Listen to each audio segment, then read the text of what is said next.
তো চলুন, আমি এসছি বাঁকুড়া জেলা থেকে। আমার গ্রামের পাশেই জঙ্গল রয়েছে, আর সেই জঙ্গল থেকে মাঝে মধ্যেই জঙ্গলের যে হাতি আর কি, সে হাতি শুধু একটা নয়, একসঙ্গে হাতির দল গ্রামে ঢুকে যায়। তো গ্রামে যখন হাতির দল ঢুকে যায়, গ্রামের প্রাকৃতিক পরিবেশটা কেমন হয় সেটা একটু মুখের মাধ্যমে করে শোনাই আপনাদেরকে।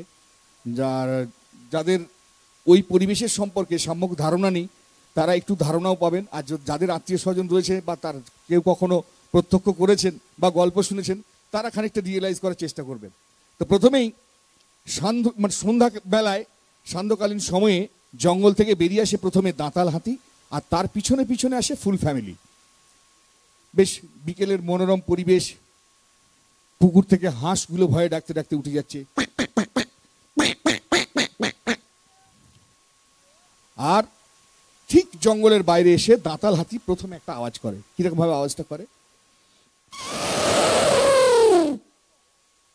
যদি আওয়াজগুলো মিলে একটু হাততালি দিলে ভালো লাগবে আর কি।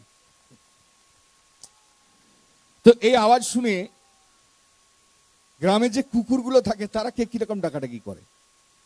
একটা গ্রামে সবাই তো আর গরিব হয় না, কিছু কিছু বড় লোক বাড়ি থাকে, আর সেই বাড়িতে দেখবেন সাদা তুলোর মতো একটা মডেল থাকে যেটা স্পিচ কুকুর বলা হয়। মোটা বাংলায় আমরা যেটাকে বলি বিলিতি কুকুর। মাফ করবেন যদি আপনাদের কারো বাড়িতে থেকে থাকে, ব্যাপারটা পার্সোনালি নেবেন না, তাদেরকে বলছি। তো ওই বড় লোক বাড়ির কুকুরটা ছাদ থেকে দেখতে পেয়ে গেছে হ্যাঁ গ্রামে তো মেশিন ঢুকে গেছে, ও তখন ডাকছে। বড় লোক বাড়ির আদরের কুকুর তো ডাকটাও আদুরে আদুরে। কিরকম ভাবে ডাকছে,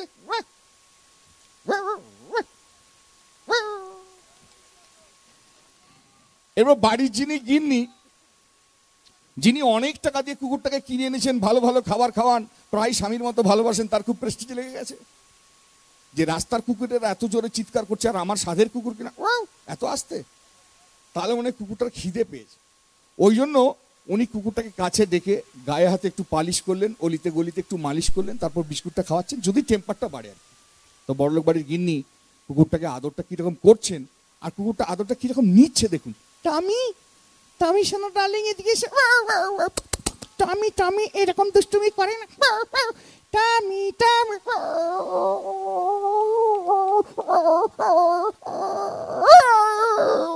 মানে আদর খাওয়ার সময় ঠিক আছে, কিন্তু হাতিকে থেকে ডাকছে কেমন, জানে পাকা বাড়ি ভাঙতে পারবে না, ভয়ের কিছু নেই। আর একটা কুকুর বেশ মোটা সোটা চেহারার, হেভি রাগী কুকুর, মানে খুব মুড, আর চেহারাটা বেশ মোটা সোটা হয় আর কি।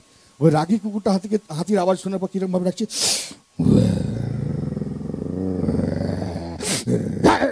বিশাল রাগী আর কি। আর একটা কুকুর দেখবেন যেটা মার্কেটেতে বেশি চালু, সেটা কি নেড়ি কুত্তা। আহা, নাম শুনলেই মনের মধ্যে একটা ভালোবাসা জন্মায়, নেড়ি নেড়ি আই লাভ ইউ। আহা, তো ওই নেড়ি কুকুর হাতিকে দেখার পর কিরম ভাবে ডাকছে,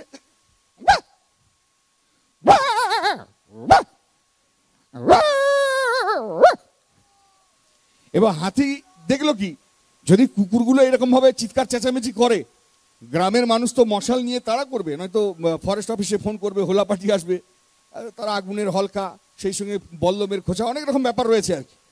তো এই জন্য যাতে কুকুরগুলো ভয় পেয়ে চুপ করে যায়, হাতিটা একটা আওয়াজ করলো যাতে কুকুরগুলো ভয় চুপ করে যায়। আর এই আওয়াজ শুনে সব কুকুরগুলো ভয়ে এক কাছে জড়ো হয়ে গিয়ে কুকুর 16 আনার মিটিং লাগিয়েছে। মানে কুকুরদেরও 16 আনা আছে, বুঝতে পারছেন?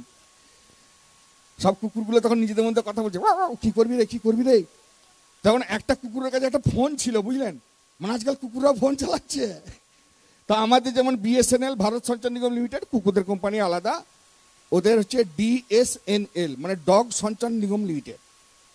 আমাদের টাওয়ার দেখবেন বিরাট উঁচু উঁচু, আর নয়তো ইলেকট্রিক লাগাতে হয়, নয়তো জেনারেটর। কুকুরদের কিন্তু খুব ছোট সাইজের টাওয়ার। কিরকম সাইজ জানেন? হ্যাঁ, মোটামুটি এরকম সাইজের, বুঝতে পারছেন? এইরকম সাইজের যে কোনো জিনিস ওরা সবেতে টাওয়ার তৈরি করে, আর ওদের ইলেকট্রিসিটি লাগে না। ঈশ্বরের আশীর্বাদ, জল দিলেই টাওয়ার। আর যত ছেলে কুকুর আছে নাকের ডগাতে ওরা টাওয়ার টেস্টার মেশিন নিয়ে ঘুরছে, বুঝতে পেরেছেন? আর সঙ্গে করে বিশেষ কোনো একটা জায়গায় 1 প্যাকেট জলও নিয়ে ঘুরছে তারা। তো যাই হোক, ওরা টাওয়ারের কাছে যাচ্ছে, গিয়ে শুকে দেখছে যে কটা টাওয়ার রয়েছে। যদি দেখে যে কম টাওয়ার তাহলে একটু বেশি করে জল দেয়, আর যদি দেখে যে না ভালো টাওয়ার রয়েছে তাহলে অল্প একটু জল দিয়ে আবার অন্য টাওয়ার বাগাতে চলে যায়। দুঃখের কথাও বলতে পারেন, আনন্দের কথাও বলতে পারেন। কয়েকদিন আগে দেখলাম একটা লেডিস কুকুর, সেও দেখছি ওই একই পদ্ধতিতে টাওয়ার তৈরি করছে। তো যাই হোক, আমরা যেমন মানব সমাজে মেনে নিয়েছি নারী পুরুষ সমান সমান, কুকুররাও মনে হয় চালু করেছে। তো যাই হোক, তো যে কুকুরটার কাছে ফোন ছিল সে ফোন করছে, আর হঠাৎ পিছন থেকে দাঁতাল হাতি কুকুরটাকে লাথি মারছে। তখন অবস্থাটা কি হচ্ছে দেখুন। ও জানে না যে পিছনেতে মেশিন এসে গেছে। ও ডাকছে যে আমার চাইতে হাই কোয়ালিটি কেউ নেই, ফোন লাগিয়েছে আর কি। আর হঠাৎ করে ওই কুকুরটাকে দাঁতাল হাতি লাথি মারছে। তখন অবস্থাটা কি হচ্ছে।